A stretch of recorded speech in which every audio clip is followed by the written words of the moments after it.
Se dice que cuando hemos sido educados para no pensar, somos analfabetas de otra manera. Y sí, si lo analizan, realmente es así. Puesto que la esclavitud moderna se basa en mantener a la gente pobre de conciencia, pobre de mente. Porque cuanto más ignorante sea el ser humano, más obediente será. Entonces, si el ser humano quiere salir de esa esclavitud y elevar su conciencia, lo menos que podría hacer es aprender a pensar. Eso sí, por su propia cuenta, ya que no existe un manual en donde pueda haber un paso a paso. Sin embargo, sí puede elegir sus propias estrategias. Y una de esas tantas estrategias podría ser aprender a cuestionar. La pregunta sería, ¿por qué aprender a cuestionar? Sencillo, porque el cuestionamiento es dudar. Y si ponemos en duda cualquier aseveración, inmediatamente van a surgir las preguntas. Y de allí en adelante comienza tu investigación. Entonces, si aprendemos a cuestionar, es decir, si aprendemos a poner en duda todo lo que escuchamos, esto nos ayudará a tener mejores posibilidades a la hora de investigar. Porque si realmente deseas conocer la esencia de la verdad, tienes que abrirte a ella. Bajo ningún motivo te puedes cerrar y colocar en primer plano solo tus creencias. Jamás. ¿Y sabes por qué? Porque creencia no es igual a verdad. Ejemplo. ¿Recuerdan el aforismo con el que comenzamos la entrega pasada? Este que dice, no todo lo que brilla es oro. Bueno, de allí podemos obtener grandes enseñanzas. Porque, entre muchas, por supuesto, esto nos enseña que hasta que no lleguemos al fondo de todas nuestras creencias, jamás podremos cuestionar. ¿Y sabes por qué? Porque los pensamientos son dirigidos por ellas. Y por tanto, escúchese bien, tienen la capacidad intrínseca de condicionar nuestras vidas. Y si las creencias, señores, condicionan nuestras vidas, pues lo demás es historia. Entonces, para darte un ejemplo un poco más palpable, les voy a contar una pequeña historia. Oído al tambor. Escuchemos.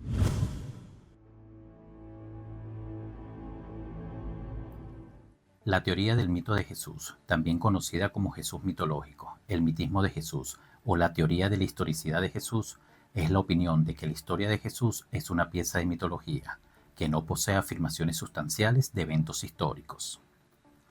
Hay tres vertientes del mitismo, incluida la opinión de que pudo haber existido un Jesús histórico, que vivió en un pasado vagamente recordado y se fusionó con el Cristo mitológico de Pablo.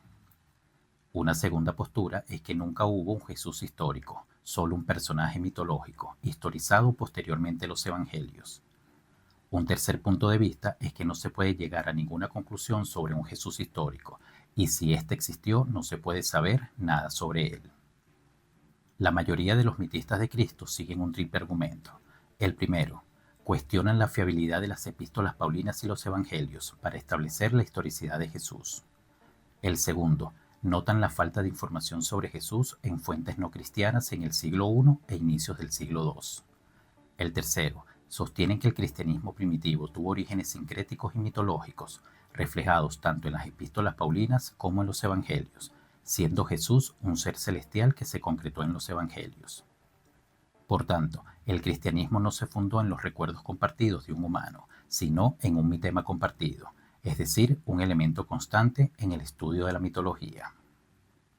¿Cuántos de ustedes se sintieron cómodos al escuchar esta pequeña historia? Muy pocos, ¿cierto? Bien, y lo entiendo, porque el hecho de que hayas escuchado que Jesús es una figura mitológica, ese simple hecho te movió por dentro. Es decir, tu creencia, aunque no lo sepas, se puso a prueba. Y ojo, Esto se da con cualquier tipo de creencias, no solo con el tema de Jesús. Entonces, si sentiste incomodidad en algún momento al escuchar esta pequeña historia, es a eso a lo que le debes prestar atención. Y te voy a explicar el por qué. Una de las características importantísimas de un buen investigador es estar abierto a nuevos conocimientos. Repito, estar abierto a nuevos conocimientos. De eso se trata la investigación. De lo contrario, ese investigador, con esa investigación, se estanca en el proceso. Y les voy a colocar otro ejemplo. Por allá en el año 1837 se inventó el telégrafo, el famoso código Morse, con el que se podían enviar mensajes a largas distancias. Pienso que lo recuerdan. Pero el avance tecnológico de la comunicación no se detuvo allí, porque en 1876 se inventó el teléfono, la radio en 1895, la televisión entre 1920 y 1930. En 1960 comienza la era digital con el Internet, etc. Entonces, ¿qué nos quiere decir esto? Que a través de nuevos conocimientos, es decir, a través de nuevas investigaciones, hemos podido avanzar y no nos hemos estancado en el proceso. Y el telégrafo, como un ícono revolucionario, en aquellos momentos quedó única y exclusivamente como reliquia de museo. Y esto es una realidad. Así que, a partir de hoy, vamos a cuestionar si el libro más conspiranoico de todos los tiempos, la Biblia, es un libro profético, un libro espiritual o un libro que estanca al humano en su proceso. Y vamos a comprobar si estamos lo suficientemente educados para creer o para cuestionar. Y en esa medida vamos a cuestionar si este personaje, Jesús Cristo, fue real. Vamos a ello. Este programa explora los misterios de la Biblia desde varias perspectivas históricas y teológicas que han sido debatidas durante siglos. Millones de personas la consideran como la verdadera palabra de Dios. El Santo Testamento, las Sagradas Escrituras, la Biblia.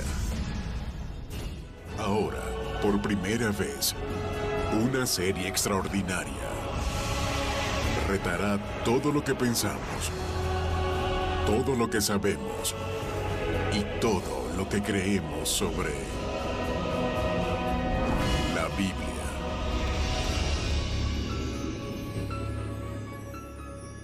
Vamos a cuestionar desde varias perspectivas, tanto históricas como teológicas, la autenticidad de estos libros, es decir, la autenticidad del Antiguo y del Nuevo Testamento.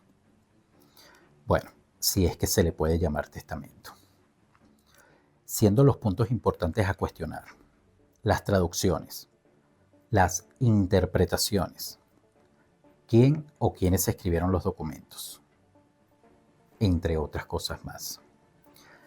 Esto quiere decir, mi gente, que vamos a hacer lo posible de llegar al origen de estos documentos.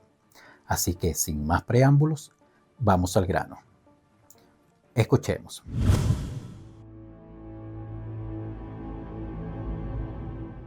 Por otro lado, si reflexionamos un momento más allá de las traducciones, antes incluso de las traducciones, en mayor o menor medida todos nosotros hemos sido educados, hemos crecido dentro de esta religión occidental que es el cristianismo.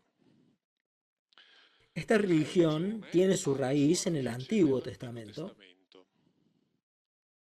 El Antiguo Testamento es una colección de libros de los cuales no sabemos nada.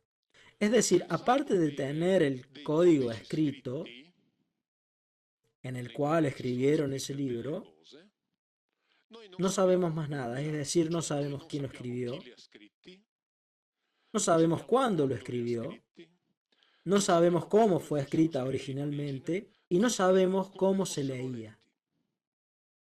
Resumiendo, no sabemos nada de ese libro.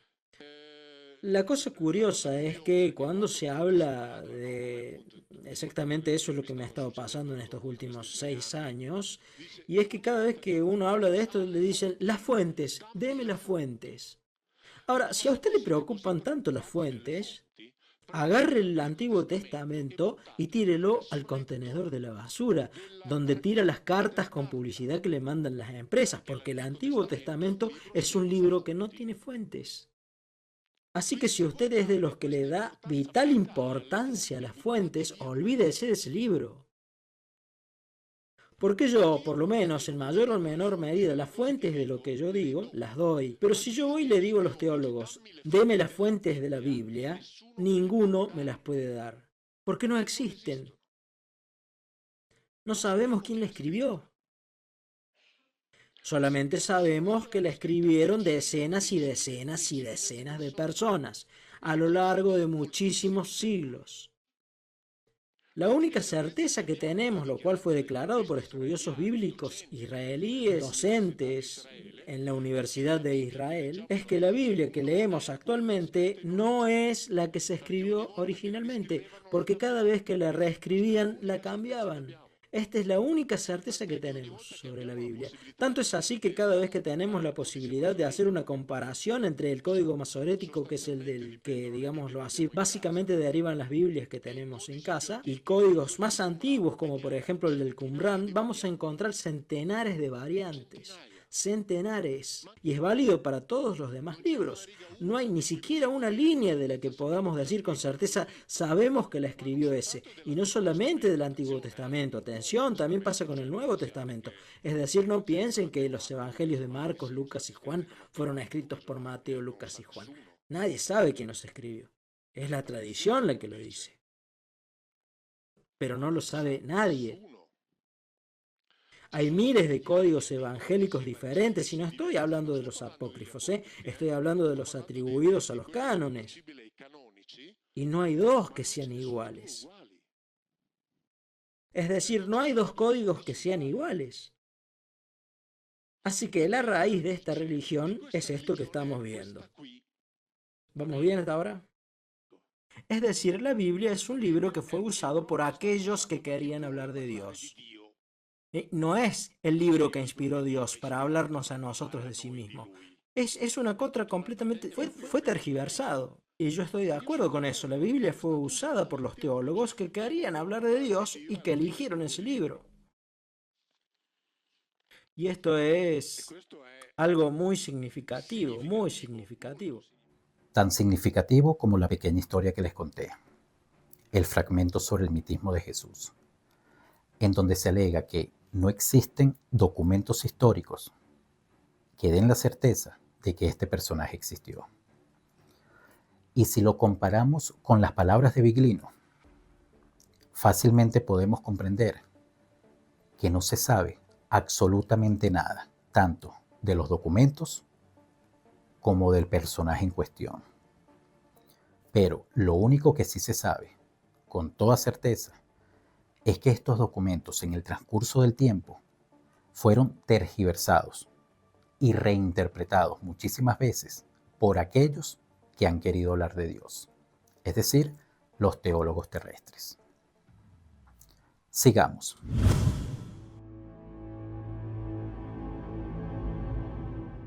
En el 90% de los casos no conoce el idioma en el cual ese libro fue escrito. El Papa, los cardenales, los obispos, los teólogos, los catequistas, los sacerdotes, los párrafos, no saben el idioma en el cual ese libro está escrito, no lo hablan, por lo que predican basándose en traducciones. Y lo que me han dicho a lo largo de estos años es que, bueno, pero usted que es traductor debe saber que cada traducción tiene algo de tradición y no es perfecta, buenísimo. Pero si esto es verdad, no se aplica solamente para mí, ¿vale? También para usted. Y si cada traducción es una traición, usted está predicando una religión sobre la base de traiciones, porque usted no sabe el idioma en el que ese libro fue escrito. Y esta es otra cosa indiscutible. Y habrá algunos que dirán, pero también hay una Biblia escrita en griego, ¿es verdad? ¿Es verdad? La Biblia Septuaginta, que fue escrita en Egipto en el siglo III después de Cristo. ¿Y saben lo que dicen los judíos de esa Biblia? Que es una desgracia para la humanidad. Y esa Biblia es sobre la que se basa la religión greco-ortodoxa. Así que los cristianos greco-ortodoxos basan su creencia en una Biblia que para los judíos es una desgracia para la humanidad. No están de acuerdo en nada. Los cristianos los católicos, tienen una cierta cantidad de libros antiguo testamentarios, un poco más de 40, que son considerados verdaderos. Los judíos tienen la mitad, los que consideran verdaderos. Los protestantes coinciden con los judíos, es decir, en desacuerdo con los católicos. Si agarramos la Biblia de los samaritanos, en vez de tener más o menos la veintena de libros verdaderos que tienen los judíos, ellos consideran verdaderos solamente 6. Y los samaritanos dicen, nosotros somos los custodios de la Torá. Si analizamos el cristianismo copto, ellos consideran verdaderos más o menos los mismos que consideran verdaderos los judíos, más otros libros que no son verdaderos ni para los judíos ni para los cristianos de Roma. Cada uno se hizo su propia Biblia. Y no hay nadie en el mundo que pueda decir la verdadera es esta. Cada uno cree lo que quiere. Analicemos. No sabemos cuándo y quiénes escribieron los documentos. Como tampoco entendemos nosotros como lectores, ni otros, es decir, los representantes de las diferentes religiones, los idiomas en los que fueron escritos estos documentos. Y peor aún, porque si no sabemos lo anterior, por lógica, menos lo que viene a continuación. ¿Y qué es lo que viene a continuación? Bueno, que todo lo que se predica a través de estos documentos se hace por medio de la traducción y por tanto de la interpretación, es decir, de lo que cree y se inventa la gente. Y aparte de todo esto, cada grupo étnico armó su propio documento. La pregunta sería, ¿cuál de todos estos documentos nos dice la verdad? Sigamos.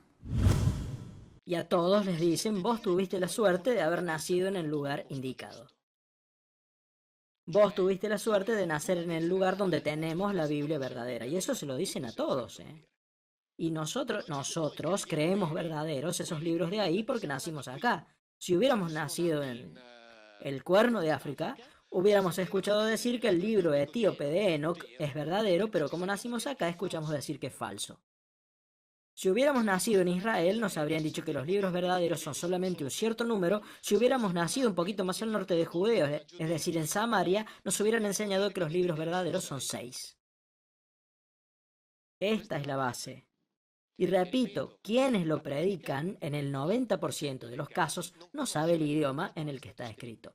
Y por lo tanto lo predican basándose en traducciones. Y las traducciones están en constante mutación. Fueron cambiando a través de los siglos y están cambiando ahora, y les puedo garantizar que seguirán cambiando. Esta noche veremos algunas cosas con las cuales haré una predicción. Mostraré las palabras que desaparecerán de la Biblia en el año que viene, en 2020.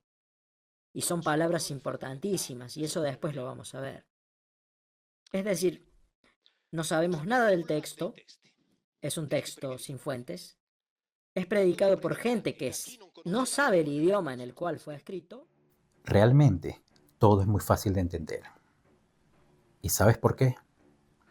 Porque cada quien es libre de elegir el veneno con el que se quiere intoxicar.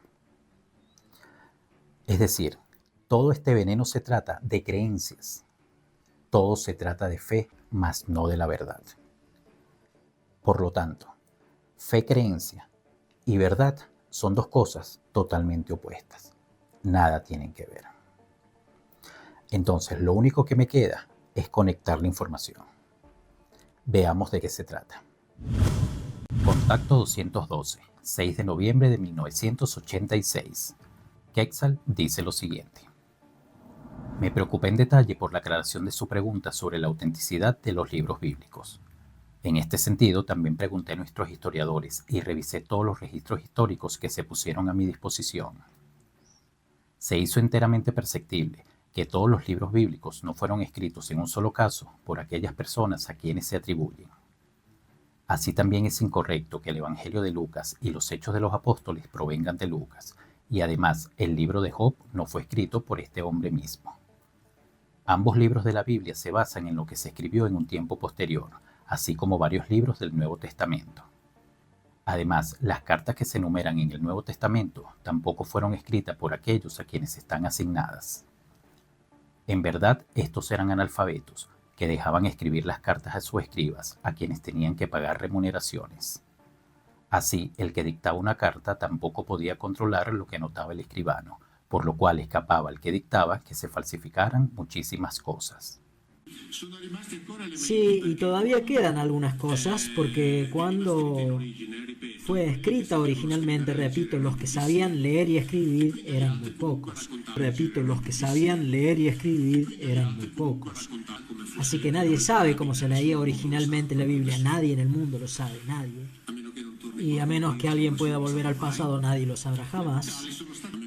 Y a menos que alguien pueda volver al pasado, nadie lo sabrá jamás. Las vocales fueron, los sonidos de las vocales, porque las vocales no existen, fueron agregadas entre los siglos 6 y 9 después de Cristo. Es decir, terminaron de agregarlas en la época de Carlomagno. Esto también se aplica a las historias fantásticas que rodean a Pablo, quien en su confusión de conciencia se vio a sí mismo como un mártir, y por lo tanto también vivió y trabajó en consecuencia. Y luego de esto finalmente murió asesinado, como también sucedió con Moisés, quien hizo muchos enemigos dentro de sus propias filas, quienes luego le robaron la vida.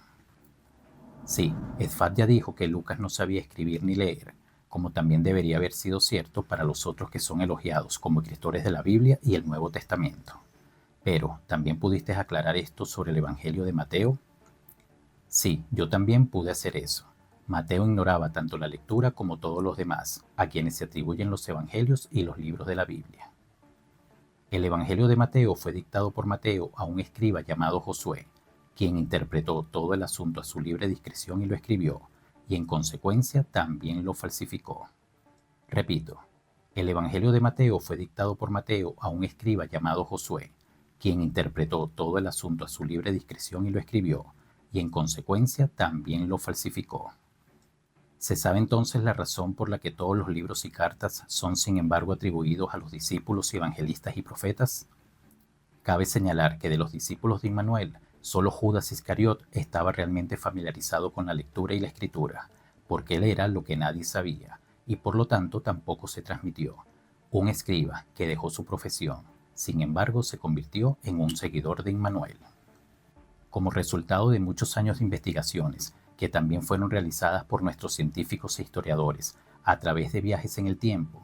Repito, como resultado de muchos años de investigaciones, que también fueron realizadas por nuestros científicos e historiadores a través de viajes en el tiempo, es de aclarar que ya desde el comienzo del origen del cristianismo, los discípulos y evangelistas estaban ansiosos por dar la impresión de que eran expertos en lectura y escritura, y por lo tanto más educados que la gente común.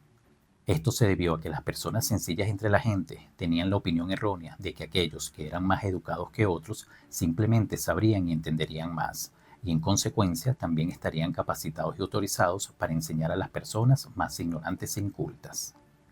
Un mal erróneo que ha sobrevivido en la Tierra hasta el día de hoy, entre todas las naciones de la Tierra, razón por la cual también los humanos de hoy en día siguen siendo de este concepto erróneo. Por esto, como en ese momento, los humanos creen en títulos y creen en cargos, y se dejan reprimir, explotar o simplemente reprimir por aquellos que tienen un rango y una reputación y que ocupan un cargo. Así que incluso hoy es de tal manera como en el tiempo de Immanuel y de los antiguos profetas. Y precisamente de estos resta decir que ninguno de ellos ha escrito sus enseñanzas ofrecidas ni su historia. De hecho, esto fue hecho por otros, incluso los escribas, quienes fueron instruidos para hacerlo. La primera Torá se originó a partir de esto, pero luego fue destruida hasta la última letra por un gran incendio, y en consecuencia no hubo más registros escritos, y todo se transmitió de boca en boca durante generaciones. Ni qué decir tiene que la consecuencia de esto fue que surgieron muchísimas falsificaciones, hasta que un día 12 otros proclamados profetas, por su propia gracia, juntaron en torno suyo gran número de escribas, y salieron con estos a un lugar lejano, donde vivieron durante 40 días en forma austera, y durante este tiempo escribieron 240 libros, de los cuales luego con el tiempo surgió la Nueva Torá, de la que luego surgió también la Biblia del cristianismo, a la que luego se le dio el Nuevo Testamento simplemente añadido. Y como dice el dicho, no se puede confundir la verdad con la opinión de los demás o con la opinión de la mayoría. Nunca. Miren, Biglino cuestionaba que a menos que se hicieran viajes en el tiempo, viajes al pasado, nadie sabría la realidad de los hechos. Y razón tiene. Pero resulta que el contacto de Billy Meyer es el único, escúchese muy pero muy bien, es el único que le ha brindado y le sigue brindando a la humanidad terrestre viajes al pasado, viajes en el tiempo y muchas cosas más. Y uno de estos es el que acabamos de escuchar, en donde Quetzal nos explica que todas sus informaciones son dadas de manera detallada por la misma situación, es decir, por los viajes en el tiempo. ¿Qué quiere decir esto? Bueno, que pudieron observar en primera fila la realidad de los hechos. En otras palabras, pudieron observar cómo sucedieron los hechos. Sin embargo, las investigaciones de Biglino siguen dando en el clavo. Es por esto que es muy fácil comprobar que las informaciones terrestres, junto a las informaciones extraterrestres que les estoy presentando, son totalmente coherentes. Sigamos.